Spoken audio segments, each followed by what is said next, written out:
জাতীয় বার্ন ইনস্টিটিউটে চিকিৎসাধীন যারা রয়েছেন তাদের সবশেষ খবরাখবর জানাতে আমাদের সাথে এই মুহূর্তে সরাসরি যুক্ত আছেন সহকর্মী সাজিদ আরাফাত। চলে যাচ্ছি সাজিদের কাছে। সাজিদ, সংকটাপন্ন অবস্থায় যারা চিকিৎসাধীন আছেন তাদের সবশেষ পরিস্থিতি সম্পর্কে জানাবেন।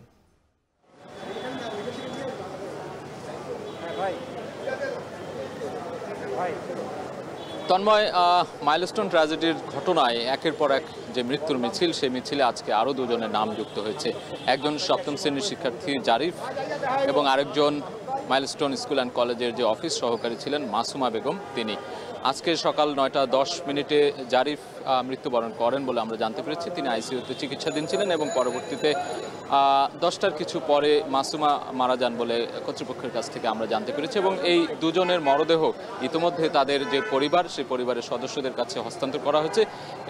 প্রথমে জারিফের মরদেহ তার পরিবারের সদস্যরা রয়েছিলেন, সেখানে তার বাবা এসেছিলেন, তার বাবা নিয়ে গেছেন এবং বাদ আসর তার জানাজা শেষে দাফন হবার কথা রয়েছে। এবং মাসুমার যে মরদেহ, সেটিও কিছুক্ষণ আগে তার পরিবারের কাছে হস্তান্তর করা হয়েছে। তার যে স্বামী মোহাম্মদ সেলিম, তিনি গণমাধ্যমে কথা বলেছেন, তিনি সবার কাছে দোয়া চেয়েছেন এবং তিনি বলেছেন তার যে স্ত্রীর মরদেহ সেটি তাদের গ্রামের বাড়ি ভোলায় নিয়ে যাওয়া হবে, ভোলায় বোরহানুদ্দিন উপজেলায়, সেখানে তাকে দাফন করা হবে। এই ছিল মোটা দাগে সবশেষ তথ্য। এবং আমরা জানি যে এখানে গতকাল পর্যন্ত 5 জন আইসিইউতে একেবারে সংকটাপন্ন অবস্থায় ছিলেন, তাদের মধ্যে 2 জন আজ মারা গেলেন। আমরা জানতে পেরেছি যে 40% মতো দগ্ধ ছিলেন জারিফ এবং প্রায় 90% মতো দগ্ধ হয়েছিলেন মাসুমা সেদিনের ঘটনায়। এবং আমরা আনুষ্ঠানিকভাবে এখনও কোনো বিবৃতি পাইনি। আর কিছুক্ষণ পরে, 2টার কিছু পরেই বার্ন ইনস্টিটিউটের যে কর্তৃপক্ষ রয়েছেন তারা গণমাধ্যমে ব্রিফ করবেন এবং সবশেষ পরিস্থিতি জানাবেন। এবং এখনও আমরা জানতে পেরেছি যে 40 জন এখানে চিকিৎসাধীন ছিলেন, তার মধ্যে 2 জন আজকে মারা গেলেন। এবং আমরা দেখেছি যে এই মারা যাওয়ার পর তাদের স্বজনরা এখানে এসেছিলেন, সেটি একটি হৃদয় বিদারক ঘটনা। একের পর এক এখান থেকে এই যে তাদের মরদেহ নিয়ে যাচ্ছেন, সেটি আমাদেরকে তারা জানিয়েছেন যে এই ধরনের ঘটনা বা মাইলস্টোনের যে মর্মান্তিক ঘটনা, সেটিতে তারা একেবারে শোকের সাগরে ভাসছেন এবং দোয়া চেয়েছেন তারা। এবং আমরা হয়তো পরবর্তীতে যে এখান থেকে যে ব্রিফ করা হবে সেটির বিস্তারিত জানতে পেলে আমরা জানাতে পারবো আপনাকে। এই ছিল এখান থেকে সবশেষ খবর।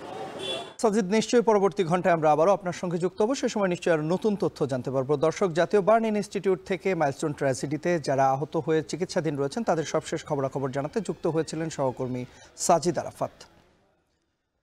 উত্তরায় মাইলস্টোন ট্র্যাজেডির পর উৎসুক জনতা আজও ভিড় করছেন প্রতিষ্ঠানটির প্রধান ফটকের সামনে। স্কুলের এই মুহূর্তের কি পরিস্থিতি রয়েছে সেই খোঁজ খবর রাখছেন আমাদের সহকর্মী তানজিলা খান মিম। বিস্তারিত জানতে চলে যাচ্ছি তার কাছে। মিম, গতকালও অতি উৎসাহী যারা রয়েছেন তাদের ভিড় লক্ষ্য করা গেছে, কিছুক্ষণ আগেও ভিড় আমরা দেখেছি যে মানুষ যাচ্ছেন এবং নানাভাবে এই ঘটনাটিকে কিভাবে হলো সেটি দেখারও চেষ্টা করেছেন, কেউ কেউ বোঝারও চেষ্টা করেছেন। এখনকার পরিস্থিতি কি দেখছেন, বিস্তারিত জানাবেন আমাদের।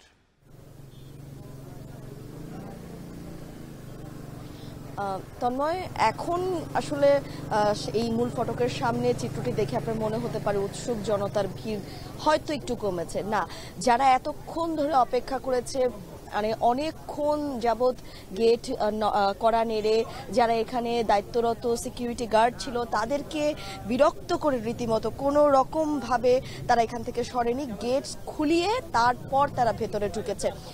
যদিও যে নিরাপত্তা বাহিনী ছিলেন তিনি বলেছিলেন যে আপনারা অনুগ্রহ করে 10 জন করে ভেতরে যাবেন, তারা বের হলে এরপরে আবার আমরা 10 জনকে ঢুকতে দিব, কিন্তু তারা না, এটা কখনোই করতে পারেনি। একটুখানি গেট ফাঁকা করলেই কিন্তু একদম যত উৎসুক জনতা সেখানে ভিড় করছে তারা প্রত্যেকে সেখানে হর করে ঢুকে যাচ্ছে। এতে করে স্কুলের যে পরিবেশ, সেই পরিবেশটা নষ্ট হচ্ছে। একই সঙ্গে স্কুল কর্তৃপক্ষ বেশ বিরক্ত পুরো বিষয়টি নিয়ে। আমরা যারা এই উৎসুক জনতা এসেছিলেন এখানে তাদেরকে কথা বলছিলাম তাদের সঙ্গে যে তারা আসলে মূলত কি দেখতে আসছেন, কি দেখার চেষ্টা করছেন এখানে এসে। তাদের একটাই কথা, আমরা অনেক দূর দূরান্ত থেকে এসেছি, আমরা শুধু একটু দেখতে চাই। এখানে কি দেখতে চান যদি বলি যে টেলিভিশনে তো আপনারা দেখেছেন এবং ঘটনাটিরও তো আজকে ৫ম দিন। সেই জায়গা থেকে যখন প্রশ্ন করা হচ্ছে তাদের কাছে কোনো সদুত্তর নেই, তাদের শুধু একটাই আসলে কথা, আমরা দেখতে এসেছি। তো সেই জায়গা থেকে আসলে তাদের যে অতি উৎসাহী যে জনতা রয়েছেন তাদেরকে বলার কিছুই নেই। ছোট্ট শিশুদেরকে নিয়ে তারা দেখতে এসেছেন। আমি একজন মায়ের অভিভাবক, একদম সে তার সঙ্গে কথা বলছিলাম যে এই যে আপনি আপনার সন্তানদেরকে নিয়ে দেখতে আসার জন্য এখানে বায়না ধরেছেন, আপনি নিরাপত্তা বাহিনীর সঙ্গে কথা বলছেন যে ভেতরে ঢুকতে দিতে দিতেই হবে।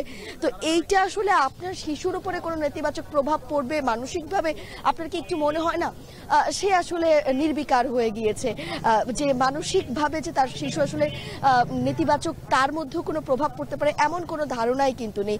এদিকে মৃতের সংখ্যাও কিন্তু প্রতিনিয়ত বাড়ছে। আমরা জানি এখন পর্যন্ত মৃতের সংখ্যা বেড়ে 35 জনে দাঁড়িয়েছে। সেই জায়গা থেকে আগামীকাল এবং পরশুদিনও কিন্তু মাইলস্টোন কলেজ কর্তৃপক্ষ স্কুল বন্ধ রাখার ঘোষণা দিয়েছেন এবং এরপর যারা শিশুরা রয়েছেন তাদেরকে আরেকটু সময় দিতে চাচ্ছেন এই ক্লাস করার জন্য, মানসিকভাবে তারা যেন সুস্থ হয়ে ক্লাসে ফিরতে পারেন। কারণ এই যে একটু পর পরই এইখান একই জায়গা থেকে উড়োজাহাজ উড়ে যাচ্ছে, এটি আসলে কোনোভাবে যেন শিশুদের মনে আরও আবার আতঙ্ক তৈরি না করে সেদিকটা আসলে একটু বিবেচনা করার জন্য সময় নিচ্ছেন তারা। তন্ময়, এই ছিল এখন পর্যন্ত আমার কাছে সর্বশেষ।